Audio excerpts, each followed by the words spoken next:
सुप्रसिद्ध कथावाचक देवी श्री चित्रलेखा जी 26 साल की भारत की युवा आध्यात्मिक संत हैं, जिन्होंने मात्र 4 साल की उम्र से भारत में स्थित विभिन्न प्रकार के धर्म अथवा लगभग सभी प्रकार के धर्मों का अध्ययन करना शुरू कर दिया था और 9 साल की आयु तक उन्होंने हिंदुत्व धर्म का संपूर्ण ज्ञान प्राप्त कर लिया। हरियाणा में जन्मी चित्रलेखा जी भारत की सबसे कम उम्र वाली धार्मिक उपनिदेशक है।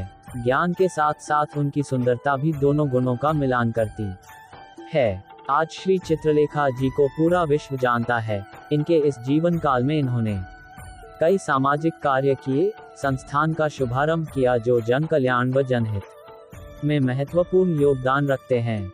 इतनी कम उम्र में इन्होंने वो काम किया जो वाकई में हम सभी के लिए प्रेरणा स्रोत का हिस्सा है। देवी श्री चित्रलेखा जी का जन्म 19 जनवरी सन 1997 में हरियाणा राज्य के परबल नामक स्थान में हुआ था।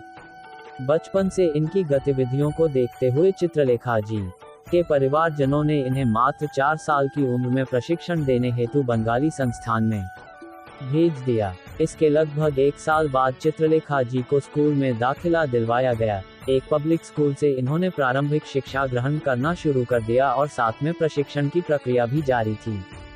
फिर इसके 2 वर्ष बाद जब चित्रलेखा जी मात्र 6 वर्ष की थी तब उन्होंने भारी भीड़ में उपस्थित लोगों के बीच उपदेश देना शुरू कर दिया और आज एक पूरे देश में धार्मिक उपदेश व आध्यात्मिक संत के तौर पर जानी जाती हैं।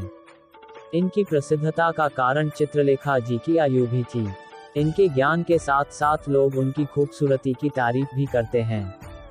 चित्रलेखा जी का परिवार एक ब्राह्मण परिवार है, अतः जब इनका जन्म हुआ तब इनके दादाजी ने कुछ संतों का निमंत्रण किया। बाद में इन्हीं संतों ने चित्रलेखा के द्वारा की गई प्रतिक्रियाओं को परखा। तब उन्होंने श्री राधा कृष्ण, जो कि चित्रलेखा जी के दादाजी थे, उनसे बताया और कहा कि उनकी पोती कोई साधारण पोती नहीं है। उनमें हमें विशेष लक्षण दिखाई दिए जो कि अन्य बच्चों की तुलना में बिल्कुल अलग है। और इसी दौरान उन्होंने भविष्यवाणी की कि उनकी पोती भविष्य में दुनिया की महान महिला साबित होगी। और उसी दिन से चित्रलेखा जी का जीवन उन्हीं के द्वारा बोले गए शब्दों के आधार पर चलता रहा। इसी के बाद इनके दादाजी व पिताजी ने विभिन्न धर्मों का ज्ञान देना शुरू कर दिया और तभी से इनका प्रशिक्षण काल प्रारंभ हुआ। जब 6 वर्ष की आयु में चित्रलेखा जी ने उपदेश दिया तब लोगों के अंदर एक अलग भावना प्रकट हुई। दरअसल संत रमेश बाबा जी के साथ मिलकर चित्रलेखा जी उपदेश दे रही थी। उपदेश समाप्त होने के बाद संत जी ने चित्रलेखा को कुछ महत्वपूर्ण तथ्यों के बारे में बोलने का आग्रह किया और इसमें लगभग आधा घंटे तक चित्रलेखा जी ने अपनी बात को जारी रखा। इसी कारण लोग आश्चर्यचकित रह गए, क्योंकि उनके द्वारा बोली गई बातें किसी 6 वर्ष की लड़की के लिए संभव नहीं थी। मात्र 6 वर्ष की लड़की इतनी गहरी बात कैसे बोल सकती थी। बाद में चित्रलेखा जी कई धार्मिक समारोह में शामिल हुई, जहां हर व्यक्ति उनके बारे में सोचने पर मजबूर था। चित्रलेखा की चर्चा चारों तरफ होने लगी। इन्हीं परिणामों के कारण उनके गुरुजी ने 7 दिवसीय भागवत कथा का आयोजन किया, जिसमें मुख्य वाचिका चित्रलेखा जी ही थी। लेकिन उनके परिवार के सदस्य इस बात से परेशान थे कि यह मासूम सी बच्ची 7 दिवसीय भागवत कथा कैसे कर सकती है। लेकिन दूसरी तरफ उनके गुरुजी को पूर्ण विश्वास था कि इनके द्वारा कराई जा रही भागवत कथा सफल रहेगी। कथा का शुभारंभ हुआ और कथा चलती रही। तभी कुछ दिनों में चित्रलेखा जी के सपने में श्री राधा माता जी आई, जो स्वर्ग से फूलों की बरसात कर रही थी और कथा को पूरा करने का आशीर्वाद दे रही थी। इसके बाद इस 7 दिवसीय कथा सफल रही तथा सपने वाली बात इन्होंने अपने परिवार के साथ साझा की। जब यह 7 दिवसीय भागवत कथा सफल हुई तब इनके अंदर आत्मविश्वास बढ़ा और फिर चित्रलेखा जी विभिन्न स्थानों पर भागवत कथा करने लगी और चित्रलेखा जी भारत की प्रमुख युवा आध्यात्मिक बनी।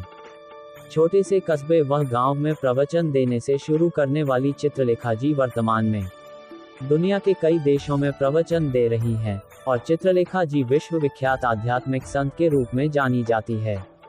इन्होंने कई जगहों पर भजन कीर्तन का आयोजन भी किया है। उनकी आवाज भजन को पेश करते ही लोगों के लिए आत्मा शांति का कारक बन जाती है। चित्रलेखा जी का सबसे लोकप्रिय भजन और गीत मेरा आपकी कृपा से है। इसके अलावा इन्होंने कृष्णा कृष्णा, एक तेरा सहारा आदि गीत भी गाए, जो धार्मिक गानों की सूची में टॉप ट्रेंडिंग लिस्ट पर आते हैं। इन्होंने वर्ल्ड संकीर्तन ट्रस्ट की स्थापना की, जो कि पलवल में स्थित है। इस संस्था को 10 मार्च सन 2008 में हिंदुत्व कल्चर को बरकरार रखने के मकसद से स्थापित किया गया था। चित्रलेखा जी ने गायों के लिए भी काफी कार्य किया है। उनके द्वारा कई गौशाला बनाई गई हैं एवं इसमें काम करने वाली टीम गायों का पालन पोषण करती है। वह सड़कों पर भटक रही बीमार गायों का इलाज भी कराया जाता है। एक बार की बात है, जब चित्रलेखा जी किसी धार्मिक स्थल से घर जा रही थी, तब उन्होंने देखा कि एक बीमार गाय वाहनों की चपेट में आ रही है और बेसुध होकर सड़क पर गिर जा रही है। इस दृश्य ने उन्हें अंदर से झकझोर दिया और पूरे दिन इसी बात को लेकर चिंतित रहे कि तभी चित्रलेखा जी ने निर्णय किया कि गायों की सेवा, उनका पालन पोषण का हर संभव प्रयास करेंगे, जिससे कोई भी गाय इस तरह कष्ट न सही। सन 2013 में इन्होंने हरियाणा में पलवल के आसपास के सभी स्थानों पर गायों के लिए गौशाला खोली और पूरे देश में गायों की सेवा करने की एक मुहिम चलाई। देवी चित्रलेखा जी ने 23 मई 2017 को इसी गौ सेवा धाम नामक अस्पताल में श्री माधव प्रभु जी से शादी की। ये विवाह पलवल, हरियाणा में हुआ था। माधव प्रभु जी छत्तीसगढ़ के रहने वाले व्यक्ति हैं। अब वर्तमान में ये दोनों हरियाणा में रह रहे हैं।